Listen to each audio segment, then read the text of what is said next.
So many people meditate, visualize, pray, use affirmations, and yet their life doesn't really change. Kind of stuck. Kind of a bummer. There's nothing sadder than a broke philanthropist. One of my favorite quotations. And so, if you, not you, but if you happen to know somebody like this, and I'm kind of joking about it, but no, for real, it's like that is sad, right? With the people that are big hearts, big visions, yet not living it the way they could. So, if that's you or somebody you know, stay with me because I'm going to show why that is. More importantly, what to do instead. So here's the thing. What happened for a lot of people, myself included, is we grow up in the material world.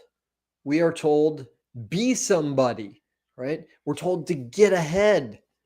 That's the egoic training of the material world.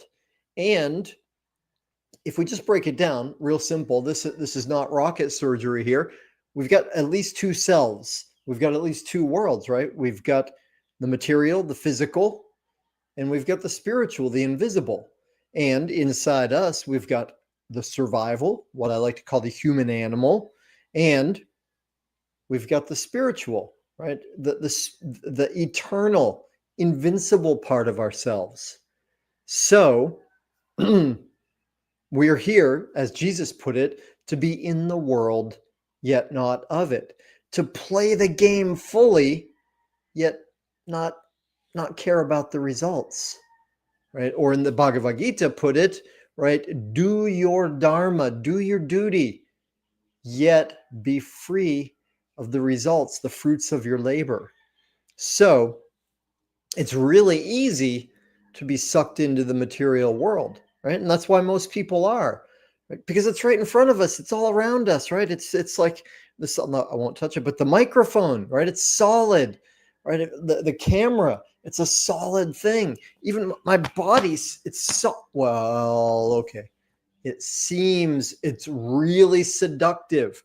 What did Einstein call it? The pervasive, the sticky illusion. I forget. He had a great phrase for it when he was getting into quantum physics, right? And that's the thing. We know now, in a scientific way, what spiritual luminaries have known forever, that there's a spiritual side of it. So we may be stuck here for a long time. We may be seduced by the persistent illusion. Yet at a certain point, we realize something happened. For me, it was a divine 2x4 upside the head. I wasn't looking. I wasn't trying to wake up. I wasn't doing spiritual practices. It just came like out of the blue, right? I think of it as, it was time for me. God called me.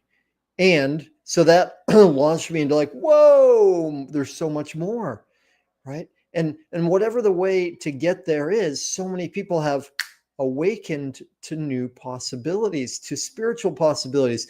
And whether it's through quantum science, like take the work of Dr. Joe Dispenza, right? He's turning on so many people. Because even if you go all the way back to that movie, What the Bleep Do We Know? I don't know, must have been like 20 years ago. And that showed quantum physics, quantum mechanics, sort of a science to it in a way that was grounded. A lot of people are like, oh, wait, I can listen to this. What does Joe say? Evidence is the language of the modern mystic, something like that, right? So he's presenting in this really beautifully scientific way quantum physics, showing what spirituality shows us, which is there's more to the world than we see.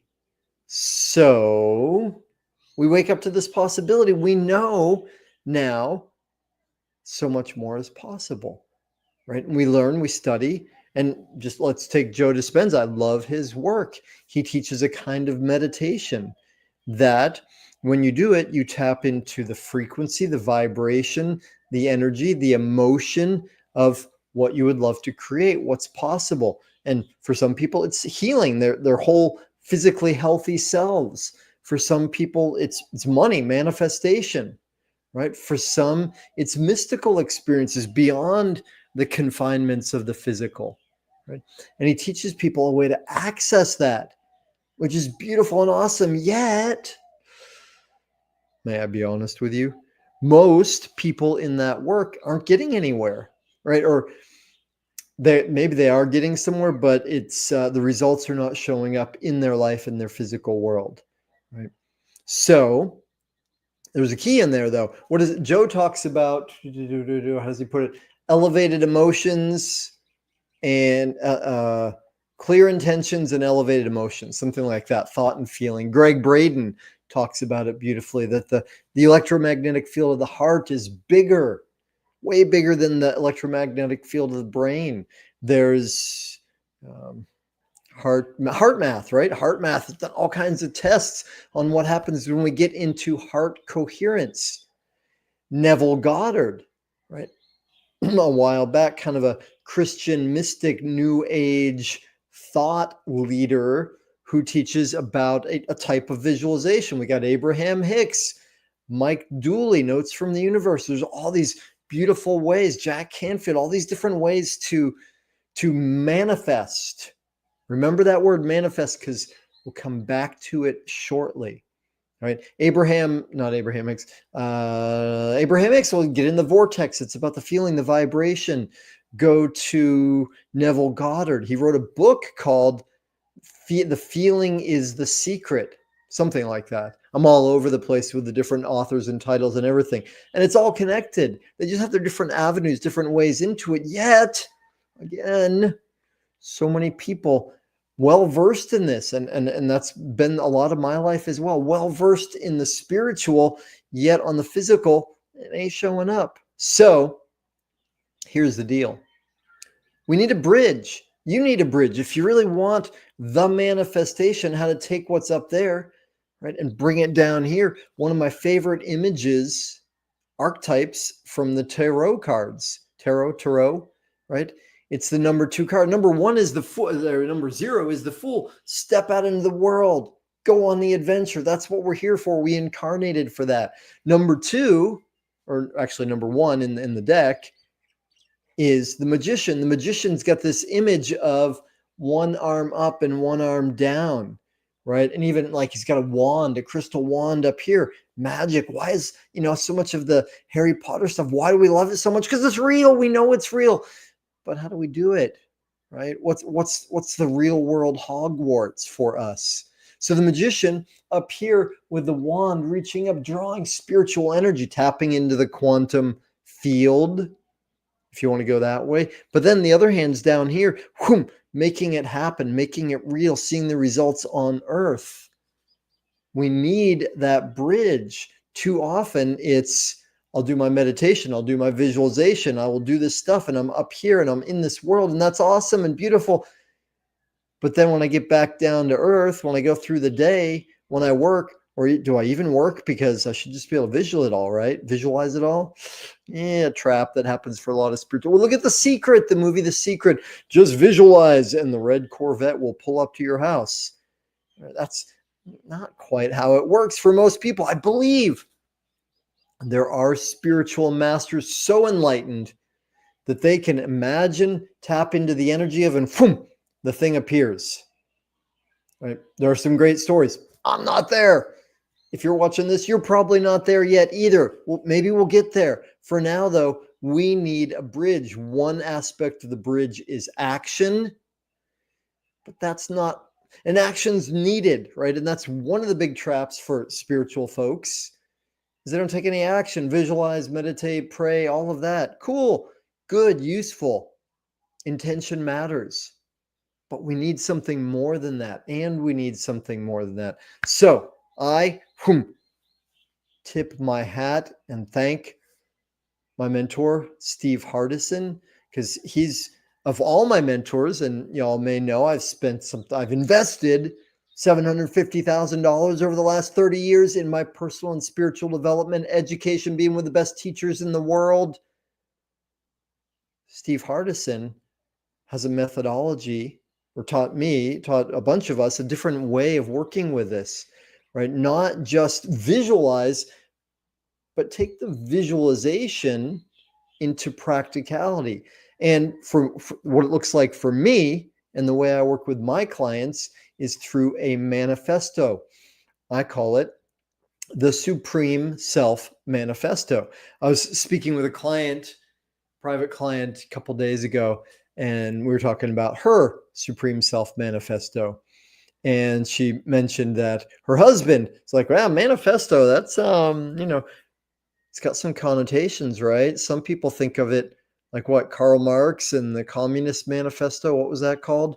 Or sometimes, not serial killers, not psychopaths, well, maybe, but cult leaders, right? Sometimes have manifestos for the thing they see. But what does it mean, manifesto? Right? It's a written document. It's the visualization put into word in order to manifest, make it real, make it solid on earth. So we use a Supreme Self Manifesto. What is that? Well, Supreme Self. You, me, everyone, right? We've got at least two cells. The human animal part, we all have that. It's what Phil Stutz calls part X, which is prone to doubt, fear, laziness, blame, shame, right? All the negative emotions. None of us are immune to that. We all have access to it. We all get to it sometimes. Okay. We all also have the supreme self, the spiritual part, the invincible part that's loving, courageous, invincible, says yes, goes for it, creates. So the Supreme Self Manifesto says, who is that part? Right? Because your version is different than my version is different than Steve's versions. That's different from Joe Dispenza's version. We all have a unique genius, a dharma, an ikigai. So we create, we think about, we tap into, we realize, we awaken to who we are at our best. That's our supreme self. And once we get that, and there's a process, right? And there are some steps before to get there. I'm not going to go into detail in this teaching about it. However, right, once we clarify, who am I at my best? Right? We make a written document. Yes. Amen. Amen. Thank you, Brian. Welcome. I almost forgot we were live. Cool. Yes, if you got comments or thoughts along the way, toss them in. If you're watching this by replay, also feel free to comment or question. I'm happy to respond. And right, so we define who we are at our best and we make a written document, a set of declarations. You might call them I am statements. And here's the thing, y'all. Everybody has a manifesto already anyway. It's only a question of, is it clear, conscious, intentional, or are we just living out the one that we got by default, the one that we agreed with, right? Like for me, it was, I am fat, I am lazy, I am selfish. These were a lot of the statements that I used to say, sometimes externally, verbally, but a lot of times just inside my own head, right? And guess what happens? Whatever we are, we're getting into the secret of it here. It's not a secret. We're getting into the real power of it.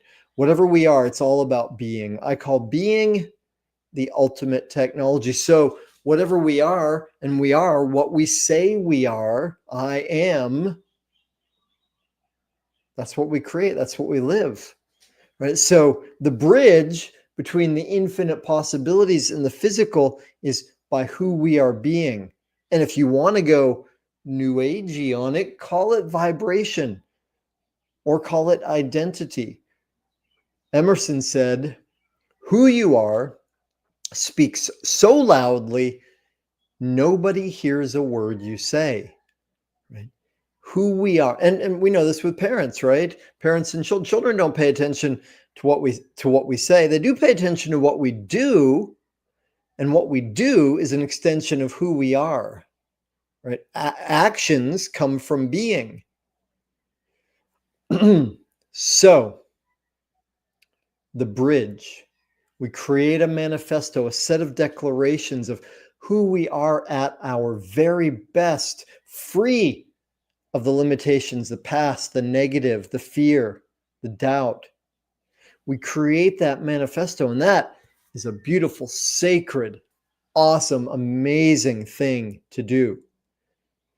One of the most important things I've ever done in my life. And I say ever done, it's ongoing. I'm still doing it.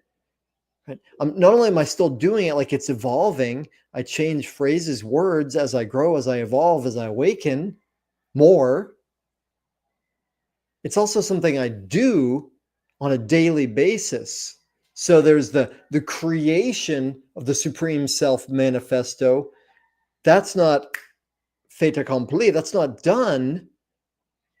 Once we do that, then the next part is the ongoing part, is the essential part that's missing for so many of my brothers and sisters who are spiritual and beautiful and broke philanthropists. The ongoing essential part, the bridge, is the activation and cultivation of that Supreme Self Manifesto. It exists in potential and possibility, but that's not enough. And it's not my experience. Yours may be different. It's not enough I love Mike Dooley, amazing stuff, but to visualize 5 minutes a day doesn't do the trick for most people, right? And even Dr. Joe Dispenza's work, beautiful. Meditate for an hour every day or an hour and a half. Some of those meditations are long, beautiful. I love it. The state I get into when I do it, it's not enough for most people. It doesn't work. When I say enough, I don't mean like not enough time. And yeah, if you do that, if you go to one of his events, which is awesome, I recommend it, go. And you do multiples of those for a week, and you hang out in the vibe and the vibration and the energy of other people that are intentionally uplifting themselves, it's going to be cool. A lot of people, right, come out of those and like, yay, back to normal, back to the baseline, right? The thermostat, back to, I'm a 70 degree kind of person, right? So the activation and the cultivation, that's the daily practice of it, which is for us, speak it. Abracadabra, the word means through my speaking, I create. Through my speaking, I create. As I speak, I create.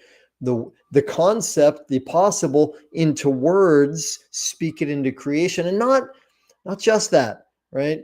Because that does sound a little still airy-fairy magic, and that's cool. Down with magic. Magic is real, right? One of my teachers used to say, magic is only magic until you know the methodology, right? So it ain't rocket surgery. It is very cool though. So we create it, we speak it and write it and listen to it. We condition it, right? We become it. And as we become it, we also notice when we're not it, right? So I'll give you an example. Okay, here's a recent example for me. One of the declarations, part of my manifesto that I speak is, I am astounding authenticity, empty of exaggeration or need to impress. I am real. Now, I created that in a way as an aspirational, because I know that's my potential. I know that's who I really am. Yet I noticed, right, when I created that declaration, that there were times when I was pretending. I was exaggerating things, trying to impress people, look a certain way. Not super proud of that. It's a little embarrassing, but it's okay. We all got stuff. I'm human. I got my foibles. It's a fun word, isn't it? Foibles. So when I realized that, I was like, well, that's part X, right? That's coming from a self-judgment that I'm not enough. So let's heal that and ongoing heal it and condition a different way of being. So I am astounding authenticity. Last week, I think it was last week, I realized right when I said that, morning practice, self-creation practice, it's what I call the supreme self sacrament, right? Something to do on a daily basis, multiple times a day, right? So I spoke it, and then flashback, the day before, I exaggerated. I was having a conversation with someone. I said 3 instead of 2. It was really 3. It was really 2, but not 3. I kind of knew that. I was like fudging it a little bit. So without judgment, I was like, ooh, I'm astounding authenticity. Yesterday I did that. Ooh, incongruency. Nails on a chalkboard. That grates a little bit. Why did I do that? That was the question. What was going on? Quick answer, response. Well, I wasn't feeling sufficient. I wasn't feeling good enough. Oh, that old thing. Okay, cool. I know what to do that. I can feel that. I can forgive that. I can release that and tap back into and re-declare who I am becoming.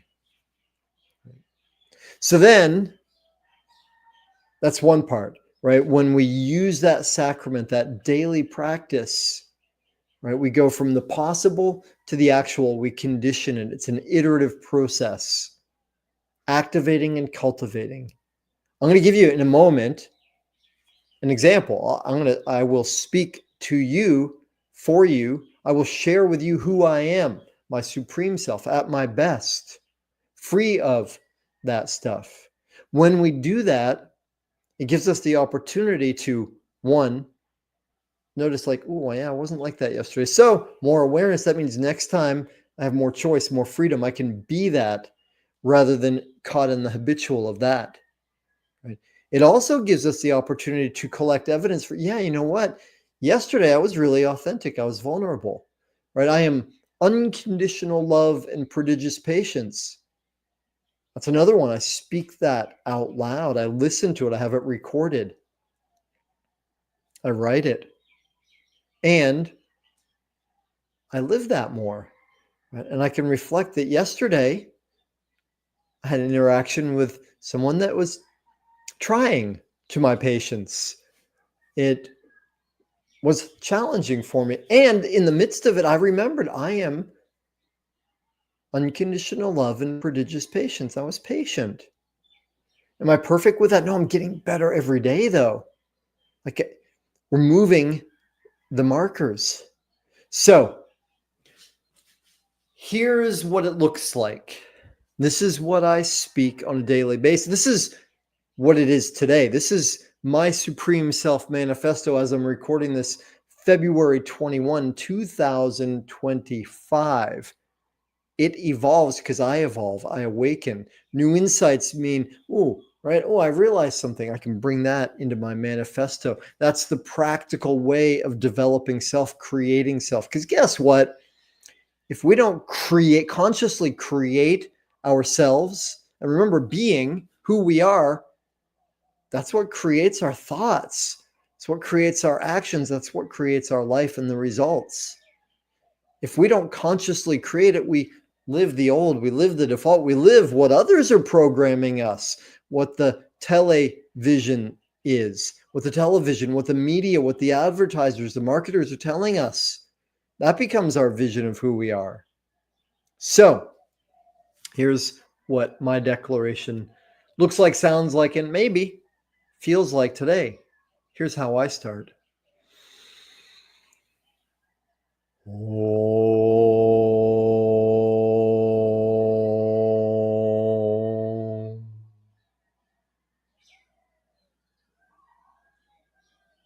We are, and we are creating.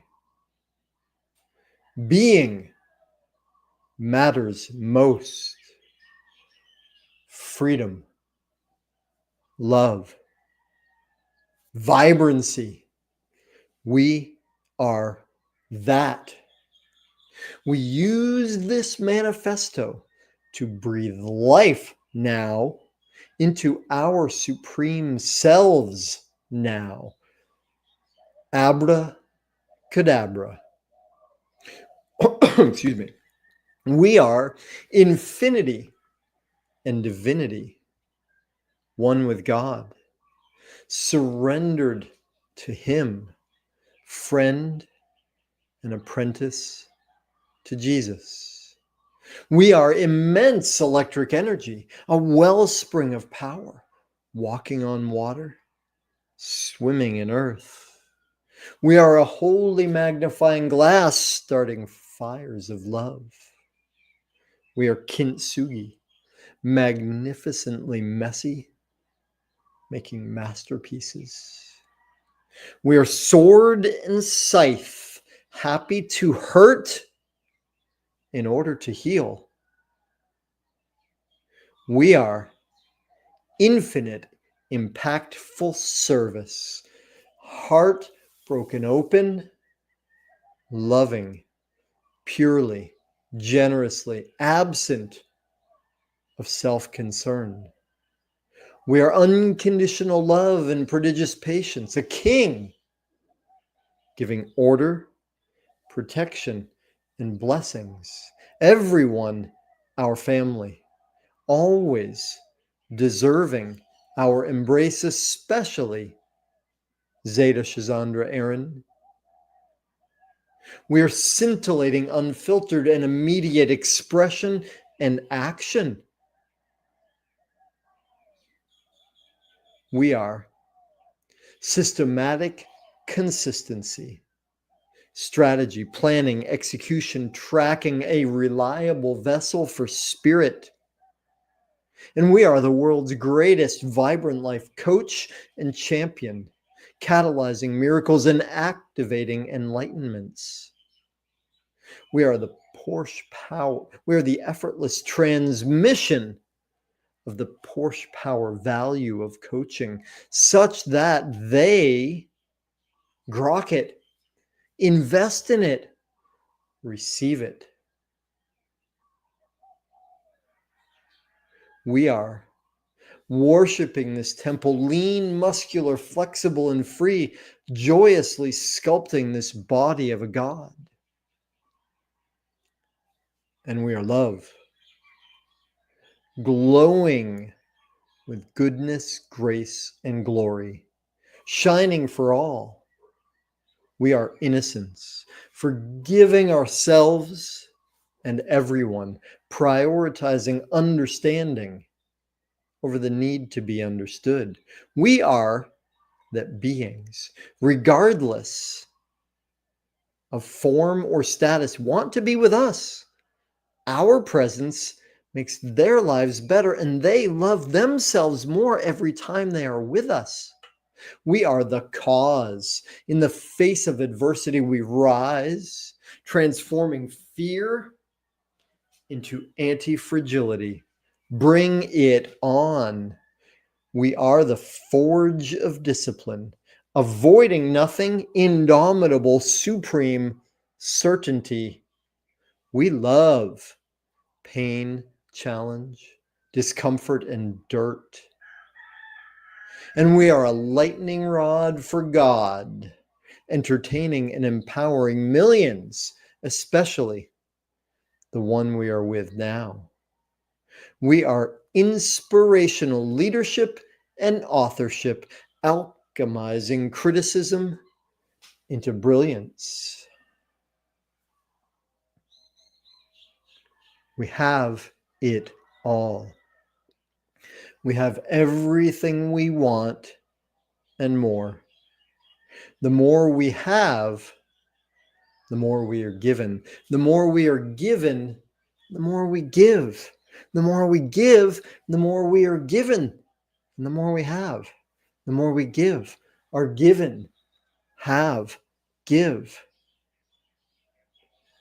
We are a masterful husband, presence, depth, devotion, opening our queen to radiate her brilliance.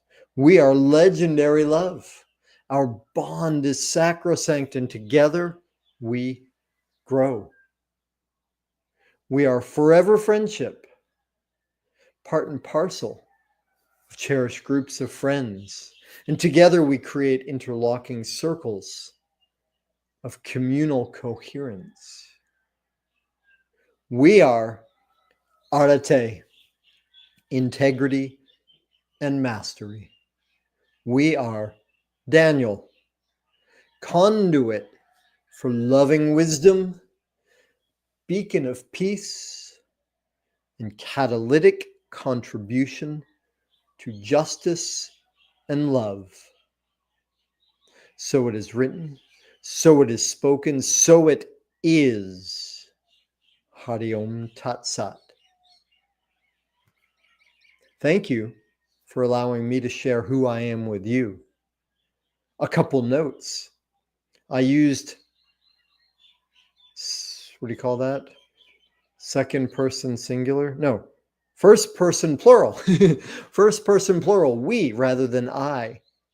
And that's specific to me. I used to say I am. Most people say I am. I say we are for a reason because it helps me connect to something bigger than myself. I could speak more about that another time. Also, you may notice that there are some things in my manifesto, some things that I just spoke and told you about who I am that are not true. Not true? What does that mean? Well, does that mean I'm lying? Well, no, it means I'm speaking them into being. There are parts that are unavoidably true. There are parts that are aspirational. It's who I'm becoming. I speak not because it's true, I speak to create it. And yeah, ask my daughter, she'll tell you I'm not always prodigious patience. There are aspects to what I said that are on the way that is part of what I'm creating. And one more worthy note, there are things I said in there like the world's greatest that are, what would you call that? Superlative, extreme in some way. Not a comparison. I'm not saying I'm better than this coach or that coach. That's not why I'm saying it. I'm saying it to affirm it, to create it, to declare it, to for me to be my very best, the best I can possibly be for me, for you, for the world. And I hope you get a sense of the energetics of it, the power of it. The more we use it, the more we become it. And the more we use it, the more we speak it, listen to it, write it, the more we can create the state of it inside ourselves. That's the bridge. In my 30 years in this game, by far the most powerful tool I know. I call it the ultimate technology. There's more to it. I will share more about it. I would love to hear your experience with it. If you got thoughts, cool. Give a comment. Questions, awesome. I look forward to it. Thank you so much for tuning in. I love you. See you later.